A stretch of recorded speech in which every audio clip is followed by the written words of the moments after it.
It's always right at.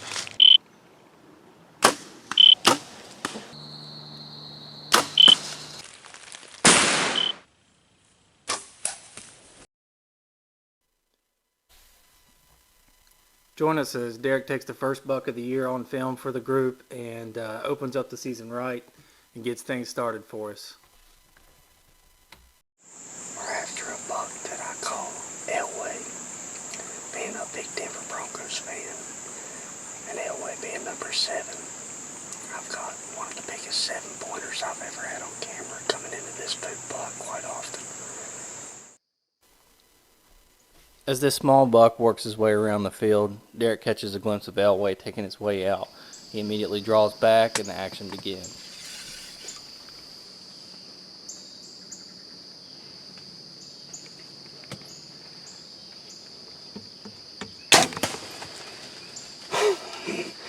Got him!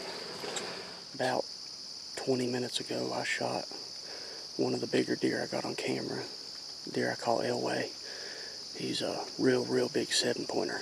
Got curved G2s, real pretty deer. And it's only the second day of bow season here in Virginia, October 7th, and I kind of rushed a shot. Excitement got to me, and I haven't walked over here and looked at the area yet, but I replayed the video, and it hit back, so it's covered in blood. Golly. It's liver, definitely liver blood. Let's turn it around.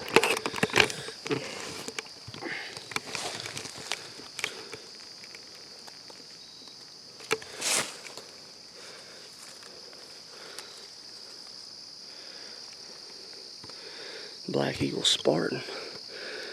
And that knockout knock, seen it go through him good. Well, guys, I'm going to go back to the house and give him a little bit of time, because I know I watched the shot hit back. Arrow looks pretty good. There's a lot of blood, but he come in. I worked my butt off on this food plot. You can see, I mean, it's just green as could be everywhere. And there's the blind I was sitting in. As we heard Derek say, the shot was a little bit back. It turned out to be in the liver. You can see clearly from the blood that's where it was. And on those kind of shots, you need to back out, which is what Derek did. He gave the deer a couple of hours after he lost blood in about 100 yards or so. That turned out to be a good decision, as he ends up putting his hands on one heck of a Southwest Virginia deer and gives the Appalachian Whitetail crew a great start to the year. Hey guys, this is the video I've been waiting to come back to you with all morning, or all day. I shot this deer at 7:15 this morning, 7:30, something like that. And I made a horrible hit on it, and me and a buddy come up here and tracked him, and he didn't bleed good. Of course, it was a liver gut shot, and he didn't bleed good. We tracked him probably 200 yards and just lost blood. And I told my buddy, I said, well, I'm going to walk to the creek bank right up here and see if I see him in the creek, because I've had deer run to the creek to die on this property. And I stood no more than 75 yards up the creek right here and looked down the river, but was looking in the river to see if he was laying there. And I didn't see him, so we left. And I figured I'd come back and start grid searching this evening. And I come back by myself, and I went to Last Blood, and I figured I'd come walk the creek bank, or the whole creek, and see if he come to the creek. And I walked straight down the hill from Last Blood and looked across the creek, and that's what I found laying on the other side of the bank.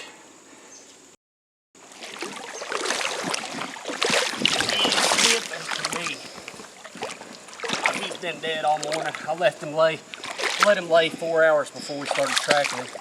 Something's already got to him. One eye's out, but he's stiff. I didn't bump him, I didn't push him.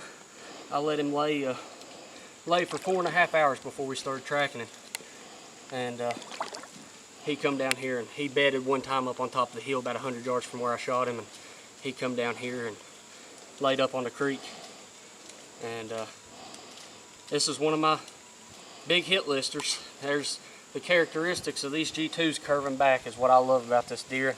I called this deer Elway. I'm a Denver Broncos fan, and a big 7-pointer. Felt like a good name for him, calling him Elway. So I've wanted this deer, and it's the second day of bow season here in Virginia, and he walked out this morning at 7:15. Thanks for watching Appalachian Whitetail.